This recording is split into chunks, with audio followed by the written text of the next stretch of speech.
أنا موظف في شركة أمن. كنت شغال وردية بالليل في مبنى إداري قديم ومهجور بقاله سنين.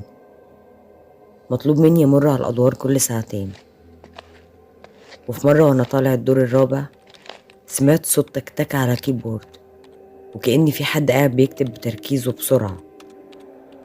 استغربت جدا لأن المبنى المفروض إنه فاضي والكهرباء مقطوعة عن المكاتب كلها. مشيت في الممر بتاع الدور لحد ما وصلت للمكتب اللي طالع منه الصوت. فتحت الباب بشويش وأنا ماسك الكشاف. أول ما دخلت الصوت وقف، بس لقيت شاشة الكمبيوتر اللي على المكتب منورة ومكتوب عليها جملة واحدة متكررة: أنا لسه مخلصتش شغلي، أنا تعبت. طبعا مفاصلي ثابت وجريت على الأسانسير، بس الأسانسير مكانش راضي يفتح. وفجأة سمعت صوت خطوات تقيلة جاية ورايا من الممر الضلمة. فضلت أخبط على باب الأسانسير لحد ما فتح بالعافية، ونزلت وجريت بره المبنى خالص ومرجعتش هناك تاني.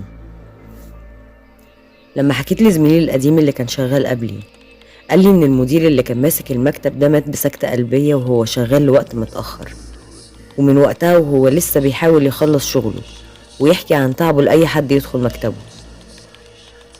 قال لي انت لو كنت استنيت شوية في المكتب كان هيظهر لك بنفسه ويجبرك انك تساعده يخلص شغله.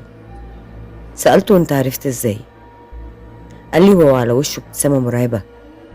وانت ما سألتش نفسك ولو لمرة ليه سألوك قبل ما يبعتوك هناك بتعرف كمبيوتر ولا لا؟ قصدك ايه؟ قصدي انك لازم ترجع وتساعده انه يخلص شغله لانك دخلت مكتبه وعرفت سره، ولو ما رجعتش هيجيلك هو وهيكمل شغله في بيتك. طبعا ما صدقتوش وسبته ومشيت. روحت بيتي لقيت الدنيا ضلمة، افتكرت النور مقطوع، بس جاي ادخل الحمام سمعت صوت تكتكة كيبورد جاي من اوضتي. مشيت ناحية اوضتي وانا برتعش، ولما دخلت الأوضة لقيت شاشة الكمبيوتر منورة وباب الأوضة اتقفل عليا لوحده.